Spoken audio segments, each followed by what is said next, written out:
Hello, everyone. My name is Pandora Hall. Thank you all for joining us. We are currently recording. And for those of you who are not familiar with the Community Connectors, we started the Community Connectors a year ago this month. So this is our year anniversary. And we essentially started the Community Connectors to keep the elder care community and the healthcare communities connected, engaged, and informed. Every month we have approximately 4 to 5 speakers, and they have an opportunity to educate the participants about their services and how they are working through the pandemic. We ask that you guys put your contact info in the chat feature, and if we have time at the end of the calls, we will address them. And we want you guys to feel free to use the reaction buttons too, if you like. The little hearts and the little smiley emojis, just so we can all stay engaged and connected. And thank you again for participating. And without further ado, I'll pass it over to Bree.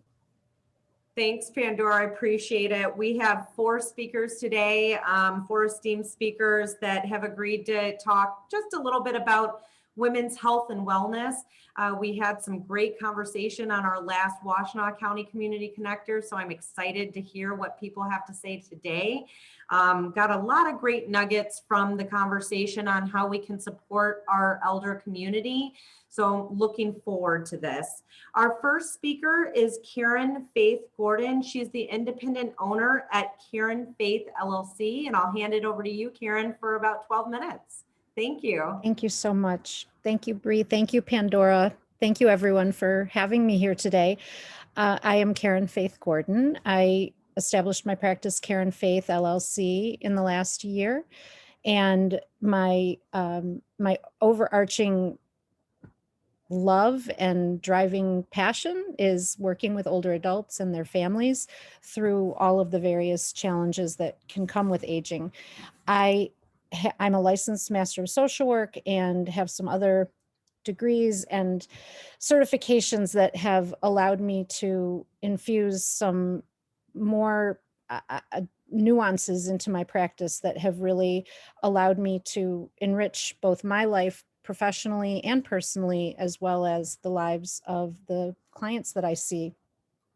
And going into private practice allowed me to become credentialed for accepting insurance, which I now accept for counseling services, which has allowed me a much broader reach than I had previously, because private pay for mental health services can be not very easily inaccessible to many people in the community, especially older adults. I do see patients in their home. So whether that's in their own home or in an assisted living or any other type of community, I work with them one-on-one and or via telehealth. If that is an accessible platform for them, I do telehealth as well. And I'm looking at the questions today regarding women's health and wellness and how it has looked during this time of isolation. I generally want to have positive things to share, and I do.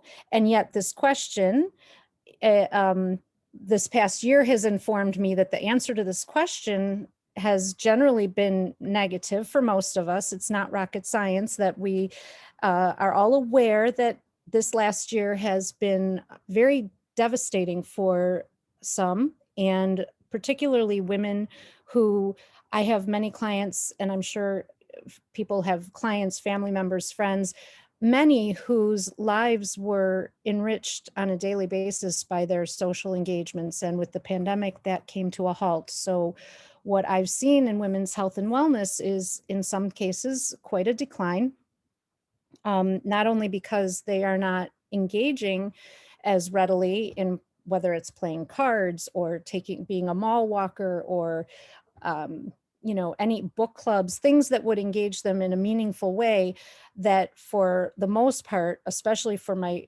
more elderly adults who are not going to engage via the internet, it's been detrimental because the loneliness has led to depression and sometimes has triggered old anxieties that had not been, had not surfaced for many years. And health-wise, it also affected women and men. The question here is pertaining to women. I have seen clients who have declined in health, who have come to me, have become my client because families have reached out to me after they've realized that due to the pandemic, their loved one, mother, aunt, grandmother, did not address physical needs out of fear of going to a doctor's office. And that in many cases led to a great decline in their health because things that would have normally been addressed were not addressed. And it led to not only an exacerbation of symptoms, also an exacerbation of any kind of depression or sadness around the physical decline. The positive and negative changes in the delivery of care and follow-up of care, again, in my role as a social worker and a care manager, I have the opportunity to act as a care coordinator and a patient advocate. And so, again, positive that we have created a platform such as this to continue to be connected with each other. Absolutely positive.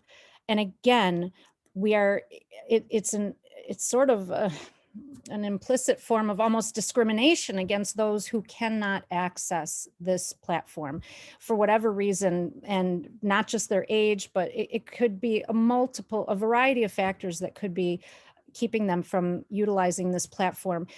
What I have found in my role as a care manager and patient advocate is that the positive is that when there is a family member, friend, or someone such as myself who can be hired to be the boots on the ground for that person, to be in a telehealth conversation with a provider, that's a positive, because now we're accessing care in a way that we didn't access it perhaps a year ago before a pandemic. And we have been able to address things. I had a very positive interaction with a care provider yesterday, a radiation oncologist with a client who had so many questions about her recent diagnosis of breast cancer. And he could not have been kinder and more compassionate in the time he took to talk over the phone with us. I've also experienced that with other doctors who have done telehealth visits. So that is a positive in that we're finding ways to creatively engage with patients when they're not able to come to the office, or it's not safe for them to come to the office.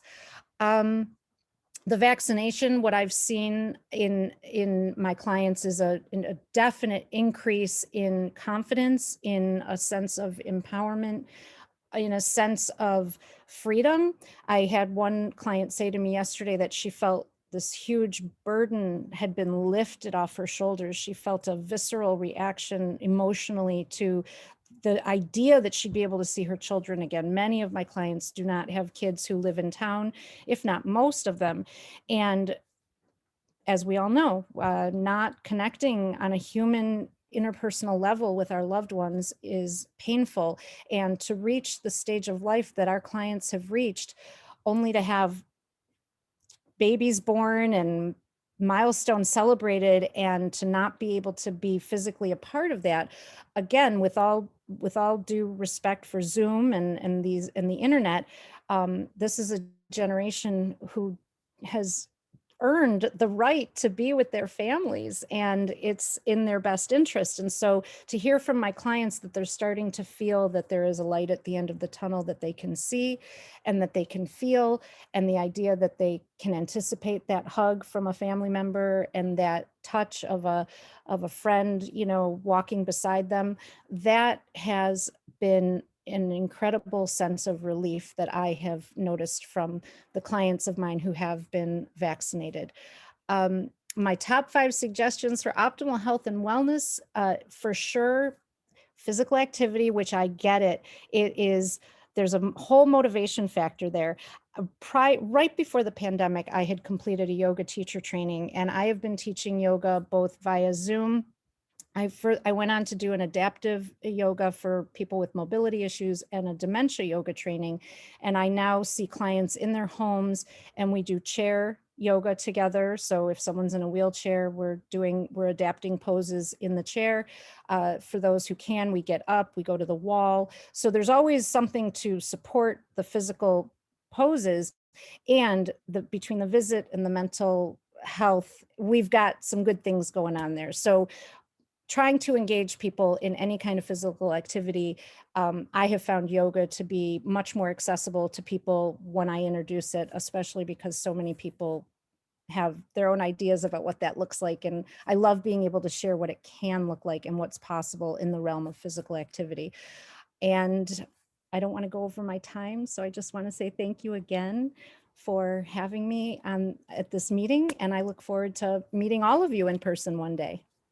Thank Karen, you. you were doing great on time. Thank you so much. And if anyone has any questions at the end, we'll definitely have them throw that in the chat function. But it was very interesting to hear about loneliness, how it's triggered old anxieties that have been exacerbated by isolation. That was key to hear, and I haven't necessarily heard it put that way, but it is. We're sitting in our loneliness, and so that was very interesting. But on the flip side of that, just hearing that people are starting to feel the light at the end of the tunnel. We're starting to get vaccinated. There is a means to an end in this pandemic. It feels good, and knowing that people are going to be able to see those grandchildren again and see those friends, it just feels really good. So thank you again, Karen. Thank Appreciate you so it. much. So our next speaker is Beverly Webbington. She's the Community Outreach Coordinator for Merrill Palmer Gilman Institute. Beverly is going to share her screen and cover a PowerPoint for us. So I believe you have, there we go. I believe you have access now.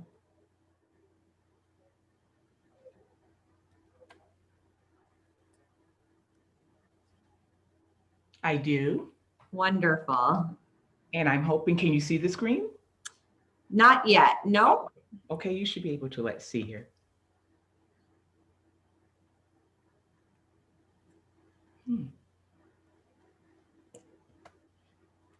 Yeah, while Beverly's working on that, just again, regarding Karen's talk, it's great to hear that the physicians are so extremely patient right now regarding the telehealth. That is absolutely key right now, because everybody's feeling a little burned out with all kinds of technology. So it's really great to hear that our physicians are stepping up to the plate and really trying to help in that situation. So I am attempting to share it, and for whatever reason, it's saying that I cannot share it now.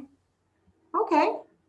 Well, we can do a few things. We can move to the next speaker and then see if our tech guy can help you behind the scenes. Would you like to do that? Sure. Okay, wonderful.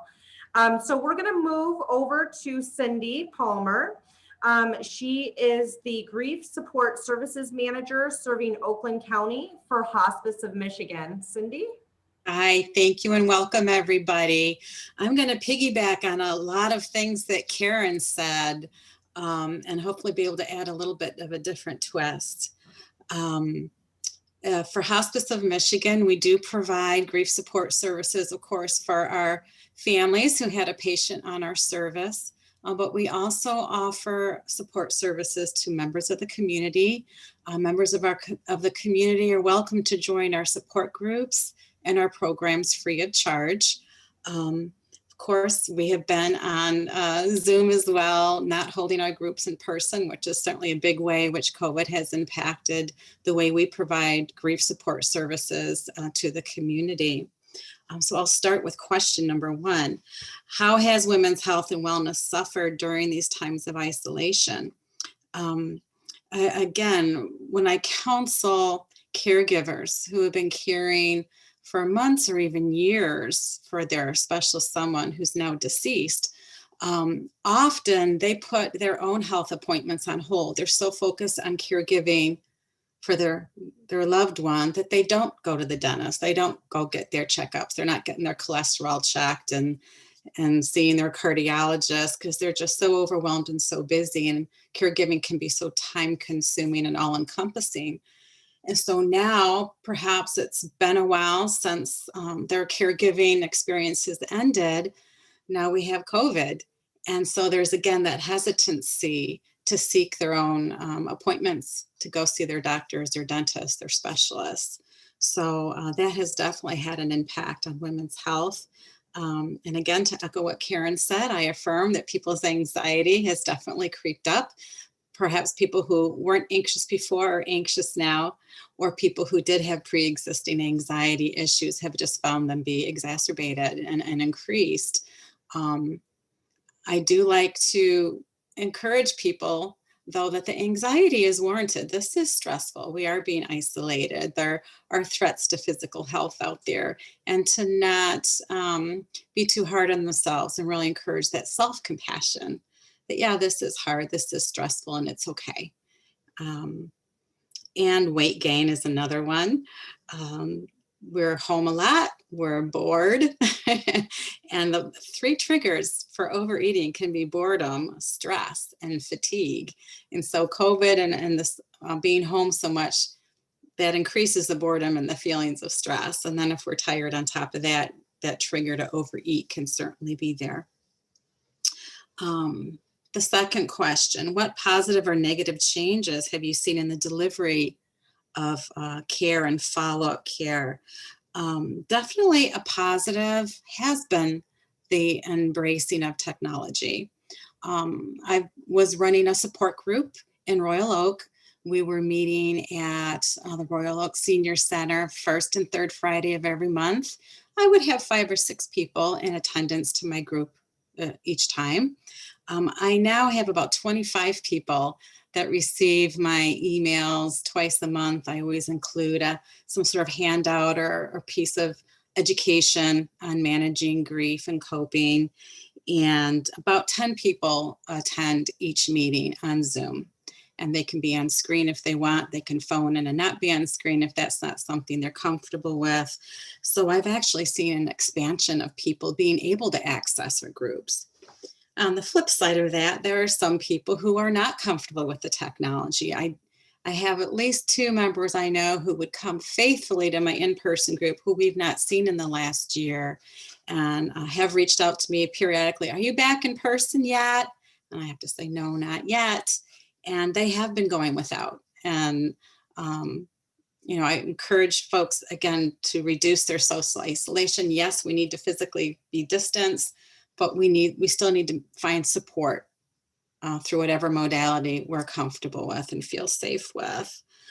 So that's been a negative impact on those individuals who had been attending my groups in person. How has stay-at-home lifestyles changed older adults' health and wellness? Again, I think I'm going to echo something Karen touched on, pun intended. That lack of hugs, the lack of being able to kiss those grandkids and wrap your arms around them and give them a good old squeeze. Often physical touch is the way we experience love. You know, we can be love, but in order to feel love, there are certain attributes that humans look for in relationship. So we've been, it's been withheld from us. And of course, some people need that physical touch more than others. It can vary, but for some people, it really is a profound loss not to have that. And also that stay-at-home lifestyle, people are not getting as much exercise as they had been. People have been very reluctant to go back to the gym. Even the gyms opened. Many people have, many of our seniors have memberships through Silver Sneakers program, which is fabulous, but there's been a real hesitancy. I know I've been back to the gym since I've been vaccinated, and I see a lot of those young people with their mask below their nose or just under their chin. They're wearing it, but they're not really wearing it. And I get it, when you're running on a treadmill, it's not easy to have that mask on, but it's definitely been a barrier for people getting out and getting that exercise, especially if they have been in the habit of going to a gym. I want to say a positive, though, about the stay-at-home lifestyle. You know, the introverts of the world out there have just been like, finally, everyone's living like me. You know, they love being home. they have an excuse not to go to that party that they really would rather not go to, or to, I'm just gonna stay for, a half hour in the yard and then I gotta go home. I'm just not comfortable. So, in some ways it's given people an excuse to live the lifestyle they've always wanted to live. And that's kind of positive for some out there. I know a few people like that. I'm not going to name any names, so I'm not going to out anybody here. Okay. Number 4, has the upcoming COVID vaccine changed conversations? Absolutely, yes. One of the privileges of my job is encouraging people and giving people hope. I give people hope that their grief will not always be this bad. I offer people hope that, well, the grief never goes away, the intensity sure does go away, and hope is so important. I feel people now are feeling hopeful with the vaccine, hopeful that they'll get those hugs they've been needing, hopeful that they can maybe gather and have that memorial service that they sacrificed earlier in the year because either the funerals weren't allowed. No, early in the pandemic, there were not any gatherings allowed. Or once things opened up a little bit, they could have 10 people or 20 people when they would have loved to have 100 people, but weren't allowed to do that. So that hope is coming back that maybe for the 1-year mark of my loved one's death, we can gather and be together, be outdoors. People will have their vaccines maybe by this summer, and definitely helping folks feel hopeful again. As far as my groups go, again, with the vaccine coming out, people are hopeful we can get together in person again. But I always want to reassure my folks who love Zoom that we're going to continue that Zoom. I want to do a hybrid. I want to blend the in-person with the technology, because some folks can't drive. They have young children at home, really can't get out of the house. There's also roadblocks to meeting in person that the technology helps overcome for some people. So I definitely want to make sure I hold on to the good things that we've learned during COVID and providing care to folks, but be able to expand and open up again to in-person for those who really need that face-to-face, that physical touch, that hug at the end of the group, which can be so important. Am I doing okay on time? Okay. So next we have, what are my 5 top suggestions for optimal health and wellness during the pandemic? Want to circle back around to that self-compassion. This is hard, guys. This is hard. It's okay to not be okay right now, and to reach out for support in ways that you can access: phone, text, standing at someone's driveway on the porch, however you need to get that support and be okay with it. And to reach out to a professional if you need to see a therapist. Some therapists are back in person. Some therapists do the telehealth. We'll speak with you on the phone or on Zoom. And if you need that little extra support, then please don't hesitate to get that. Again, we talked about the importance of movement, to get out, to exercise. And again, as Karen was saying, it can be yoga. Yoga includes breathing exercises, stretching exercises. You don't have to go for a 10-mile run, guys. It doesn't take much movement to really improve your state of mind. The deep breathing, there's changes that happen in the brain when you take those deep breaths and expel out slowly, and you can just feel the relaxation creep in. It doesn't have to be a huge commitment. Home videos, walking out in the yard, walking in your neighborhood, to get out is really important. My number 5 is journaling. And this is something I recommend a lot to my bereaved who are more private. Again, my introverts, maybe they aren't comfortable talking and connecting a lot, but we still need to process all these feelings and experiences we've been having due to COVID and all the losses, the weddings we haven't been able to go to, the celebrations we haven't been able to go to. And it's a way of processing all this that's safe. You can keep it private. You can be angry. You can be tearful, you can be joyful, and whatever you're feeling, just pour it out in the journal. And what's really great about journaling is you can go back 6 months from now or a year from now and see the growth, see where you were before and where you are down the road, and how you have changed, especially again with things starting to open up, hopefully with better treatments and vaccines. And where are we going to be 6 months from now or a year from now? Hopefully in a much better place. Yeah. Well, thank you so much, Cindy. Few things that resonated with me, just people that are embracing technology and people having access where they weren't having that access before is just absolutely key. So I'm glad to hear that a lot of your participation is increasing right now. Mhm. That's great to hear. And love hearing that introverts are thriving. Right. That's great to hear. I am an extrovert, so I love hearing that the introverts are loving being at home.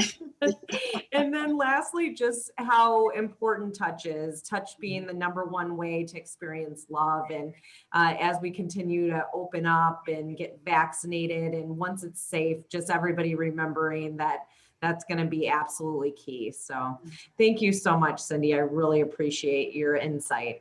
Thank you.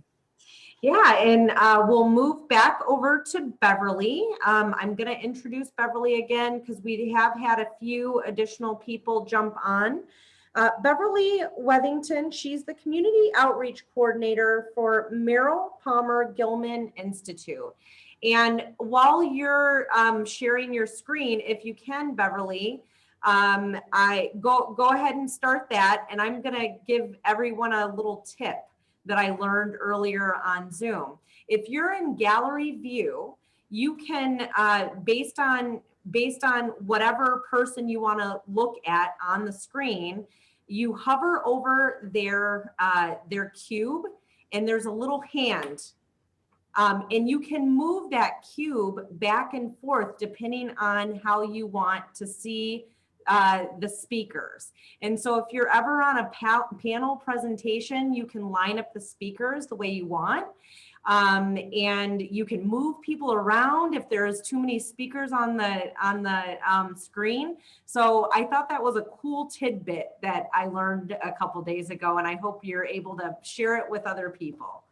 It looks like Beverly was able to get that presentation up, so I'm going to hand it over to you for about 12 minutes, Beverly. Thank you. Okay, thank you. Thank you for having me. And like you've heard twice, my name is Beverly Webbington, and I'm the Community Engagement Coordinator at the Merrill Palmer Gilman Institute. We're part of Wayne State University. And what I do there is what I will be doing today. I provide trainings and professional development opportunities for professionals who work with families. And in addition to that, I provide trainings to parent groups and grandparent groups. And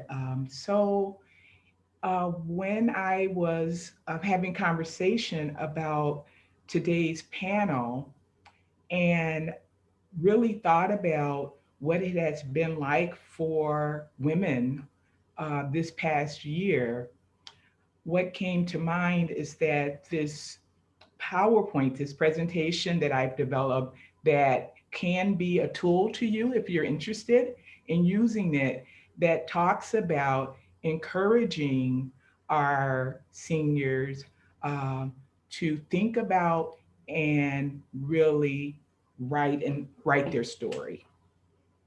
So Cindy talked about, keeping a journal. Karen talked about sitting in loneliness.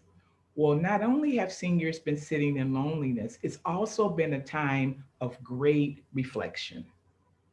We all have had a year to think about what's really important to us, what really matters to us, who matters to us. And I think we all know that people want to be known, they want to be heard. It is so important that we all are able to share our story with someone. So I started thinking about how we can talk to senior groups or even an individual about, we can say, when you say to someone, oh, you need to write your story, the first thing they say, oh, is what would I say? There's nothing interesting about me. Nothing exciting has happened in my life. I say, after this year, we all have a story. What a year it has been. We have not seen a pandemic. I mean, the last pandemic was in 1918. So I think it's pretty safe to say that for most of us, if not all of us, this was the first pandemic that we've lived or are living through. It is something that has impacted everyone. The pandemic impacted every place but Antarctica.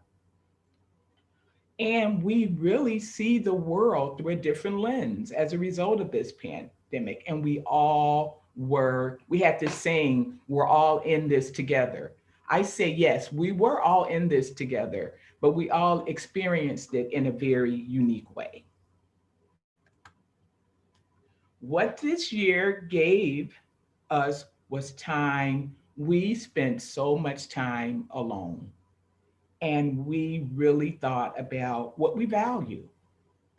It was a time where there were so many changes in our daily lives that we learned how flexible we really can be when we have to be.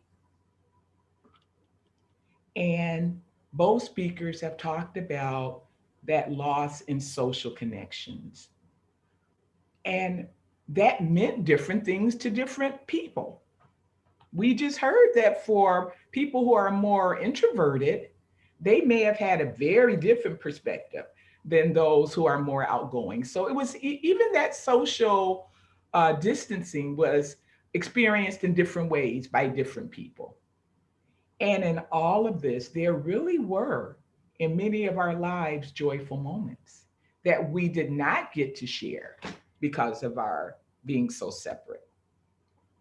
So I would really encourage seniors to think about the fact that we all have this uniqueness and that there really has been a journey here.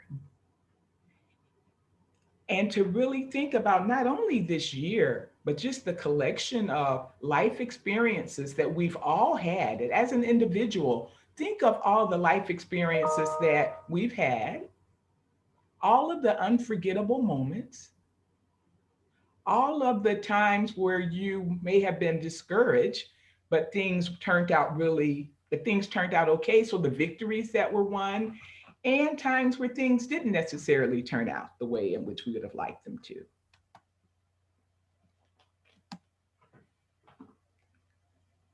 So when someone says to me, why would I think about journaling my life or starting to write my story? I say to them, you have a story to tell.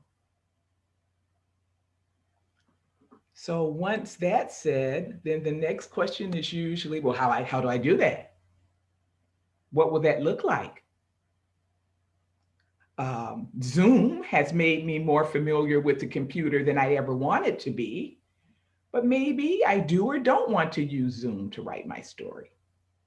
So then what I say is, okay, well, writing can mean computer, but we also know it can mean journaling. It can mean pen and paper. You may want to record your story. Maybe you want to utilize the written word. Perhaps you want to videotape your story. Videotape yourself talking about your story. Then we have you and your story. Perhaps you want to be even more creative. Maybe you want to write a poem about your life, a song about your life. Use art to describe your life. So you can be as creative, or you can combine all of those ideas. Or you can start with one and decide you want to do the other. Because remember, it's your unique story that will be told in the way in which you would like it to be told. So, like everything else, your story is so important, and we want to prepare for what's important. So what you want to do is you want to really set the mood. And one of the ways that you do that is, whenever we start to look at old pictures, All sorts of things come up that were so important, but they're not necessarily all in the forefront of our minds. So pull out some of those photo albums.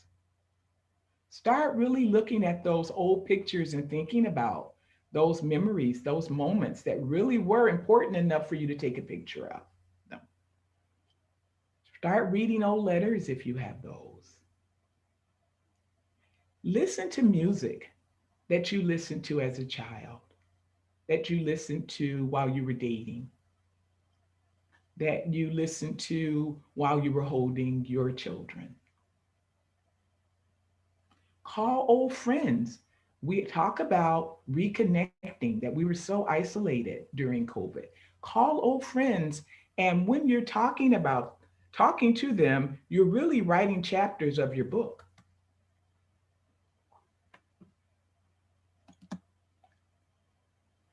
Because when we start to write our book and we're thinking about our perspective, think of it as being a very flat perspective. It's the way we see ourselves.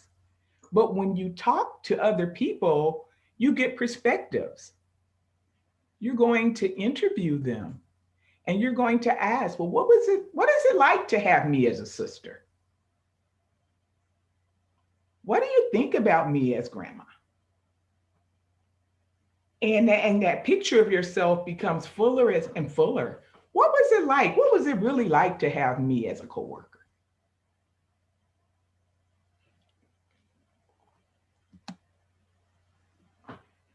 When you're writing that book, you're going to find the laughter. When you're talking to your friends, your family, you're going to talk about all those wacky, funny, joyful, unexpected things that happen, that still holds a place in your mind all these years later. And you're going to document those because we definitely want to remember the joyful moments.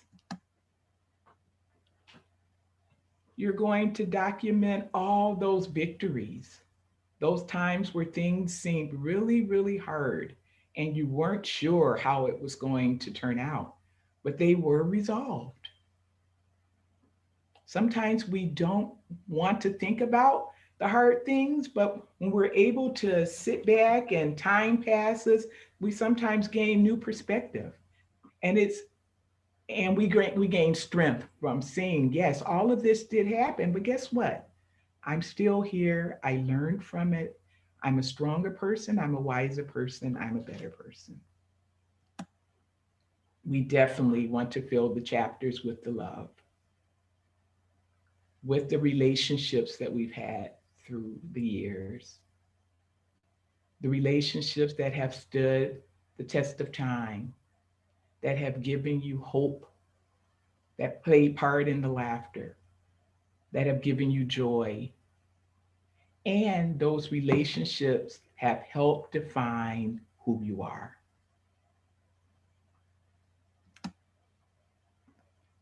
And after you've written that book, you will see that not only do you have a story to tell, but that you are so unique.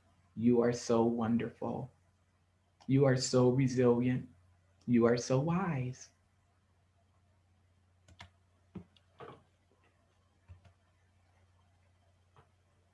Wow, Beverly. I just can't thank you enough. That was absolutely amazing. And just, of course, what a perfect example of what we should be doing with our time, especially as we are still at home for a little while longer, writing our story, reflecting on what's important and who matters in our lives. And, recognizing that we have had to be flexible and that we are growing our story as this pandemic unfolded and continues and will get better. Love hearing your ideas about reading old letters. I never even thought about that. Listening to old music, calling old friends and getting someone else's perspective on our life and who we are and how they see us through their lenses. Just absolutely great presentation. Thank you so much. Thank you. And I don't know if you're willing to share that, but I'm sure that there's some people on the call that will certainly want to see some of those points that you made. So if you're comfortable with doing that, let us know. But yes, thank you for your perspective. Thank you so much for having me. Yeah. And so we have one more speaker. It's Tabitha. Well, it's two speakers, but from the same organization. We have Tabitha and Karen. Before we move over to them, I just want to thank Pandora, as usual, for coordinating all of this, making sure that we have excellent speakers every single week. I have to, of course, thank our dear Susan for always being able to bring a ton of people to our speaking gallery. Thank you so much. And just everyone for participating and showing up and wanting to learn and being a student of resources. So thank you so much for that. Our fourth and final speakers are from United Healthcare UHC. My friend Tabitha, she's the community outreach coordinator there. And one of her nurses, Karen Valdivia, she's the senior clinical quality RN for UHC as well. You guys have about 12 minutes. And then after that, if you guys want to put in some questions, so we'll have a Q&A session after they're finished with their presentation. Thank you. Thanks, Brianne, and thanks, Mandy, for everything. Tabitha. It sounds like we've got some bad audio, unfortunately. How about, let's see. Yep, that sounded a little bit better. Let me try something. There we go. I can hear you better. Now it sounds like. Now the problem is you can hear me, but I can barely hear you. So I just need to change it to speaker instead of my car. Okay. So let's see. These are all the things that we tried to avoid earlier. So you know what? I probably won't be able to hear most of you, but as long as you guys can hear me, okay? Can you? I can hear you perfectly. All of us can hear you perfectly. Okay, amazing. Right, I'm probably screaming right now. No, you're perfect. Thanks for having us. Before I turn it over to the literal rock star that is Karen, who has like saved my week for me and is much more knowledgeable than I am myself. So I'll try to make my little spiel brief. Just as a brief introduction for anyone who hasn't met me or I haven't spoken to yet, I am the community outreach specialist for United Healthcare for Government Programs Division. So I cover our older adult population, specifically our Medicare population, which can be both older adults and younger adults. We so often dual programs, people who have been on disability for Medicare at an earlier age. I just had someone yesterday at a St. Patrick's Day event at Bicentennial Towers in Detroit who came down and was like, yeah, the green donuts and the PPE and everything that you brought is great, but I'm here to ask you about this form I got. I just got a notice that I'm on Medicare now, and here's my Medicare card. I'm only 50. Why did I get this? And so a lot of those conversations are happening right now, especially in terms of Medicaid. As I said on the previous call, you know, especially right now due to the pandemic, a lot of people are applying for Medicaid for the first time, and especially with our homeless population, because there's not static homing. Addresses and receiving mail, receiving phone calls is really difficult. So a lot of people are lapsing in their Medicaid because they're not getting those notices that say, hey, you know, you need to recertify for your Medicaid. We need new documentation, and, you know, getting a navigator to get good access to you is difficult. So our programs, we've got the dual program, which is Medicare and Medicaid, and of course Medicare programs. We tap our Medicaid straight department for things that I can't specifically take on, and we try to join forces as much as possible for different things. UHC is really focused on social determinants of care. You know, safe and healthy like homes and eating, food disparities, all of those issues. So a lot of what I do is community outreach that faces all of that on the ground. So I'm actually outside of an FQHC right now, so I apologize for taking the call from my car, but I was dropping off some much needed PPE materials to an FQHC here in Pontiac. We're doing a lot of vaccination events right now. So if you are someone who is hosting vaccination events and need assistance right now, working with Access, we're working with Honor Community FQHCs. They've got 19 different locations in Oakland County. I mean, I think they're the largest FQHC here.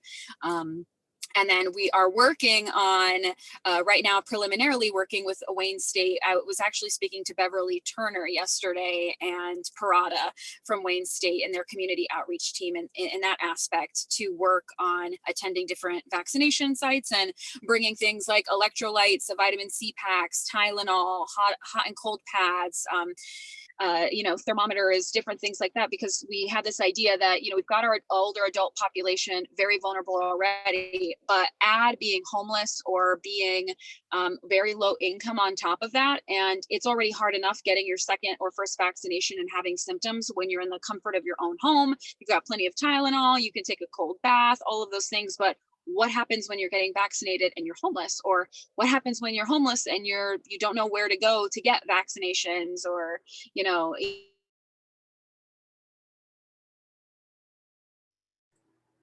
Uh-oh, we lost her. Sorry about that, Tabitha. We'll move on to Karen. Go ahead, Karen. Yeah, I'm gonna go ahead and let Karen take it over. Okay. Thanks, Thank you. Tabitha. My name is Karen Valdivia. I am a senior clinical quality nurse with United Healthcare. My team is more of a provider-facing team. We support primary care providers across the state of Michigan to ensure that our members receive the care and services that they need to stay as healthy as possible.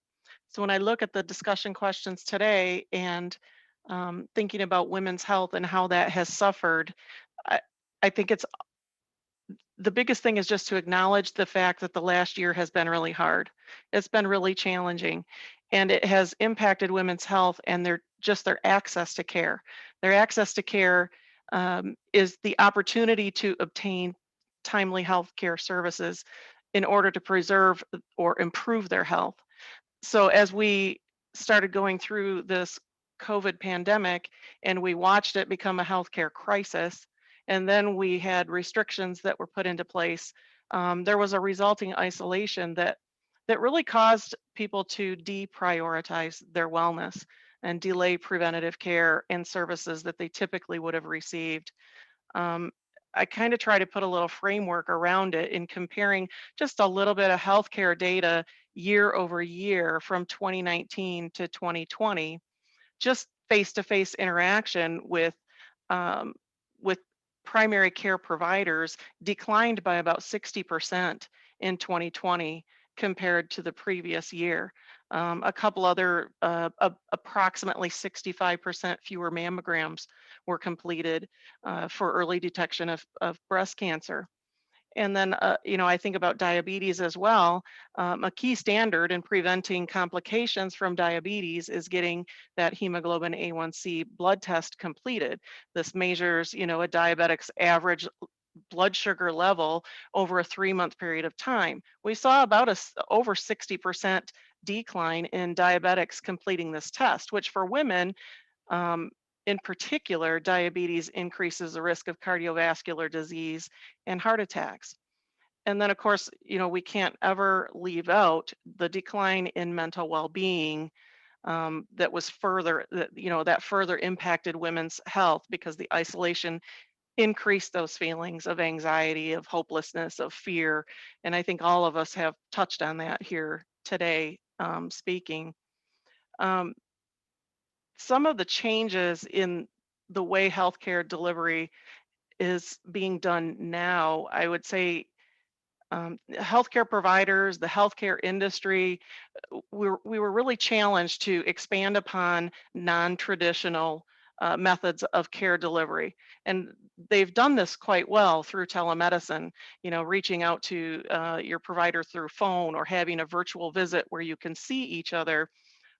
Medication delivery methods have expanded a lot more, mail to home, pharmacy curbside, drive-through services, as well as the drive-through clinics for COVID testing and COVID vaccinations. I would say a downside to that is, as great as telemedicine has been and expanding that, there are some limitations to it still. A first example would just be, adequate blood pressure monitoring can become quite challenging. And this is really an important aspect in stroke prevention. There's certain physical exams that telehealth may not be the best option. Breast exams, pelvic exams are good examples of that. And always, I think, when you're using technology, there's a privacy concern that might hinder open dialogue with your provider. And I would just say the practice of medicine overall suffered the loss of some of the human touch aspects of caring for people.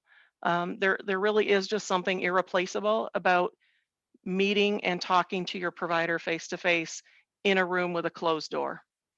The way lifestyles have changed, staying at home, I think have been positive and negative both. For some, it's really stirred up those feelings of anxiety and fear, again, hopelessness. We've definitely seen undesirable changes in our dietary habits, eating out of boredom, right? Missing that connection that you feel sharing a meal with other people. For the elderly population, especially decreased mobility, a decreased energy level, maybe a decrease in mood, even a motivation for self-care. But I like to point out on the positive side, for some families, it's really been great because they've reconnected at home. They've increased their activities, at home activities with other family members and conversations around the dinner table that maybe were lacking from busyness of lifestyles. So, there has been a positive result from that as well. In answering how about how the COVID vaccination conversations have changed healthcare, I've just seen it as it's become a hot topic, particularly among older adults. Where did you get yours? What side effects did you have? Those kinds of questions. How did you get registered? Where did you go? So they're really talking about it and sharing their experiences. And from our perspective, from the health plan side, we are just encouraging you, if you have not yet had the COVID vaccine, get yourself informed. Ask your provider questions that you have. Learn about it. Visit the CDC, the Centers for Disease Control website, where you can get a lot of information on the vaccine, the different types, maybe some side effects that you might experience, so that going into your decision to get vaccinated, you're well informed and you know what to expect. Other resources, always your primary care provider, local health departments, chain pharmacies, Rite Aid, Meijer, even hospitals can be very helpful in getting you some of that information that you need. A really great vaccination event that's coming up, it starts on March 23rd. Ford Field in Metro Detroit will be hosting an all-day vaccination event. And my understanding is that it goes on for like 7 days, and it sounds like they would be vaccinating anyone over the age of 14. So definitely visit the Ford Field website or the Michigan Department of Health and Human Services website for more information on that event. And MDHHS has a COVID hotline as well, where I'm sure you can get information about this, as well as anything else you might want to ask about COVID. My suggestions for optimal health and wellness, and I look at where we are, we're a year in, we're seeing rates decline, we're seeing people getting vaccinated and feeling better about things. So I would say first and foremost, don't delay any longer. Call your doctor, make an appointment, keep that appointment. Ask them, what measures have you put in place to keep me safe while I'm there? When you go to that appointment, be prepared. Take your medication list with you. Write down any questions or issues that you want to talk about. And I think one of the most important things that I always advise is include those questions that keep you up at night so that you can get some of that out and talked about and maybe get some answers and some resolution so it doesn't keep you awake anymore at night. Make your mental health a priority. Reaching out to friends and family for social interaction, phone calls, text messages, Skype meetings, seeking local activities that might accommodate social distancing or virtual gatherings, hobbies. I know myself, I have a girls group that we made a point of doing monthly Zoom meetings and just sitting and talking. And it's amazing how it makes you feel to connect with other people. Humans were designed to be social, right? Fourth, I would say keep moving. Go out walking. Maybe find a senior safe exercise program you could participate in. The CDC website also has information for those types of activities for seniors. With it, this was particularly devastating for seniors. It hit that age group the hardest. Of course, we had, the ones that are in the senior care homes or assisted living facilities, they didn't receive visitors for almost a year. So you just can imagine how that affected their overall mental health, but their mobility. Some may have went from being completely independent to now they're using a walker or now they need help to get up and down. So get up and get moving if you can and find those activities that are safe for you to do. And then lastly, from a health plan perspective, and I work specifically with Medicaid members and Medicare, Medicaid members. Utilize the services that we offer as a member of the health plan. We just have a wealth of services for members. We have a house calls program where you can have a health provider come out and visit you in your home, in the convenience of your home, privacy of your home. We have at-home test kits for things like colorectal cancer screenings or getting the hemoglobin A1C test completed for your diabetes screening. Free delivery of home medications, free transportation services. There's a lot of things that you have as benefits, and use them. I mean, we try to wrap our members with services that will really help them, and they're there to be used. So, that's what I say. Just use them if you've got them. Lastly, just overall with this pandemic, forgive yourself, forgive others for the short tempers. We've all been locked up inside, maybe seeing somebody's face too often or not seeing it enough. Be kind to others and be kind to yourself. Just be kind. Be kind. Thank you, Karen, so much. And I love that. Be kind, stretch, try to be patient with people and yourself because it's been a long year. And I love hearing you talk about that delayed preventative care. It's imperative that we get back on track here. I love that you talked about that non-traditional healthcare methods have been key, especially as we're just trying to be flexible and coping. It was interesting to hear about the adequate tracking of vital signs, and that's a good point that not everyone in their home knows how to track vital signs appropriately. So getting back on track with that, but just overall great suggestions. I really appreciate it. Thank you. Thanks for inviting me. I enjoyed it. Absolutely. So we have about 2 more minutes here to wrap up. Does anybody have any questions for our speakers today? And I'll have you jump on too, Pandora, just in case you've seen any questions. Not really any questions, but a lot of great comments and contact information. I hope you all took advantage of that. And like I put in the chat, thank you everyone for joining, for speaking, sharing your resources and info. Thank you, Susan Shulman and Julie Capra, Yeah. for all of your help with this. Our next call is April 15th at 3 p.m. The topic is Senior Volunteer and Community Services, and we hope that you all can join us on that call as well. Thank you, guys. And again, this is recorded, so we'll be getting this out to everyone. And again, you guys were great today. Thank you so much for your time. Great participation. And thanks again. Have a great day. Thank you. For hosting. everyone. Bye-bye. Bye-bye now.